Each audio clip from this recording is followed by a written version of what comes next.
Hello, everybody, and welcome to Church at Home with Rachel for Wednesday, the 18th of, of October. Today, I'd like to talk a little bit about something that one of our subscribers from Australia mentioned to me last week, and then hit touch base with me on Saturday. I've completely forgot that Australia is basically a day ahead of me, and she'd asked me to be praying for the people of Australia as they headed into a referendum for the 15th. And so I've been praying, but thinking I would be praying on the 15th. Didn't occur to me that when I woke up on Saturday morning, the referendum would have already happened. Got an email from her first thing Saturday morning, my time, that stated that she was so upset because the country of Australia had voted in the referendum. They voted no. And I could be way off base, but my understanding is that the referendum essentially was saying that they would recognize the Aboriginal peoples of Australia in their constitution, their country's constitution, and then there would also be an established presence that there would be Aboriginal input to the working of the government, that they would have a voice that would be heard by the government. And the referendum didn't pass. The Australian people said no. Now, not all Australian people said no, and one of the hopeful parts was that when they did a poll of the younger generation who was voting, they were voting. They were voting in encouraging numbers, yes, that they wanted this to happen, which means that probably 15, 20, 25 years down the road, when those young people today are the ones who are in politics and they're in parliament and they're the bigger decision makers in life, that this referendum could go forward and maybe that the yes vote would happen. But it leaves so many questions for me as to why is it that people are so reluctant to recognize the very peoples who were here before us. Why is it that we are threatened by people who simply by the idea that they were here before we discovered our land? And I'm speaking about Canadians as well. There are many, many people in Canada who still don't wear orange shirts, who still think that the whole all lives, all children matter. Every child matters. That the idea that we are horrified when we find graveyards, unmarked graveyards, and residential school sites. I still have people saying to me, we had residential schools for white kids too, and horrible things happened to them. Well, yeah, it did. But the white kids were not intentionally being persecuted. We had we had systems in our government that intentionally did things like send out Hudson's Bay blankets that were infected with smallpox. And they weren't being used by white people. They were being given to the Aboriginal peoples, the First Nations peoples, intentionally. Now, that wasn't the whole government, that wasn't the whole population.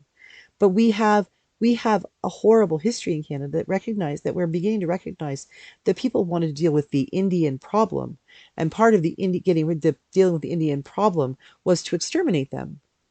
So if we don't like someone, we just get rid of them.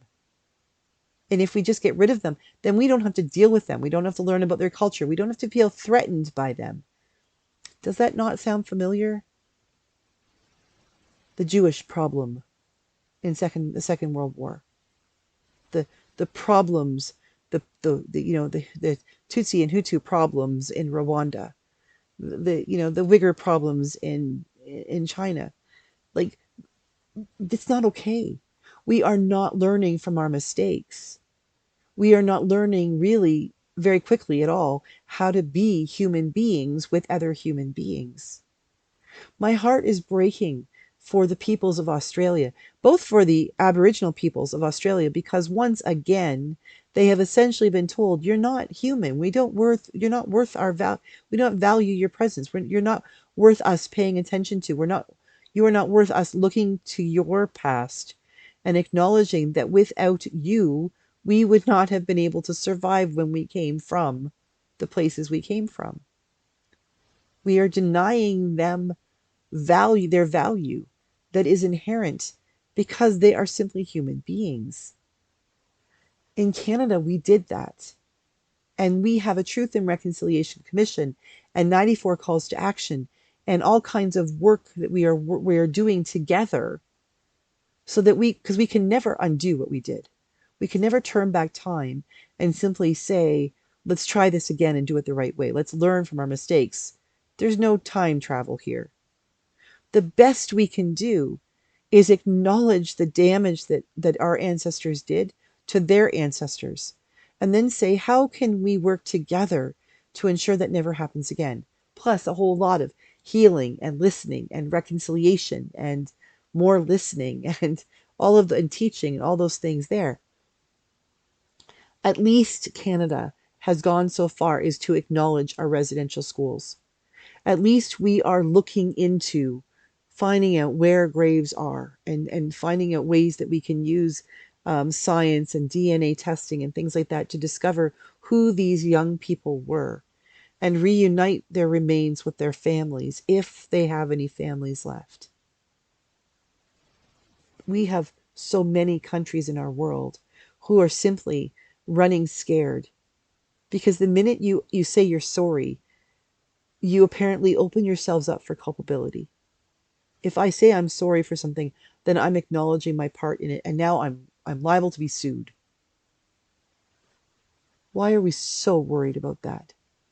Why is it such a thing that we are so worried about preserving a status quo that is actually pretty hideous than embracing the fact that if we could all work together, if we could acknowledge one another, if we could apologize and trust that the people to whom we apologize will not want to take back what we took.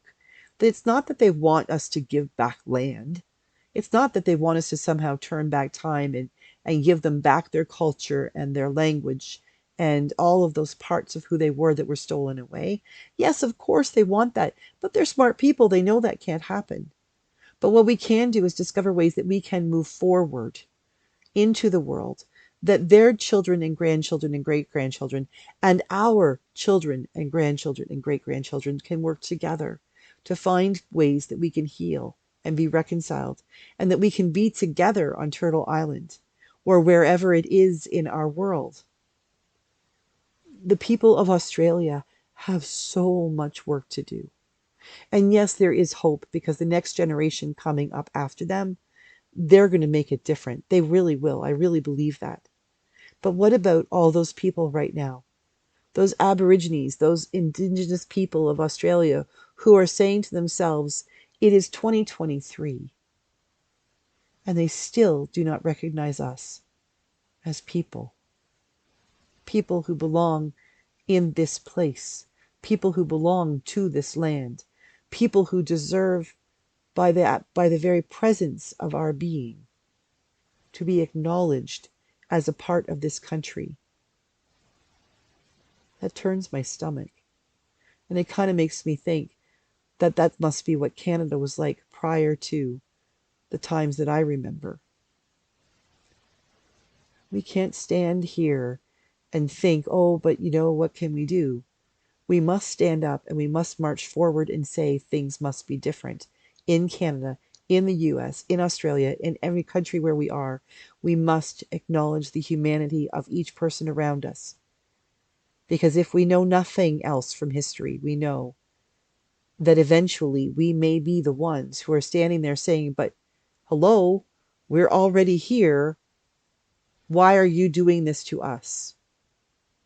We will not have a leg to stand on to say to someone else, you can't do that to us, if we don't acknowledge that we already did it to somebody else. Just some thoughts about what's happening and not happening in parts of our world. Have a thoughtful day. Have a day in which you think about how you can help other people, how you can recognize their humanity, and help them to know that you love them as much as you love the one who you see when you look in the mirror. Have a great day, and God bless you. I'll see you tomorrow for Church at Home with Rachel.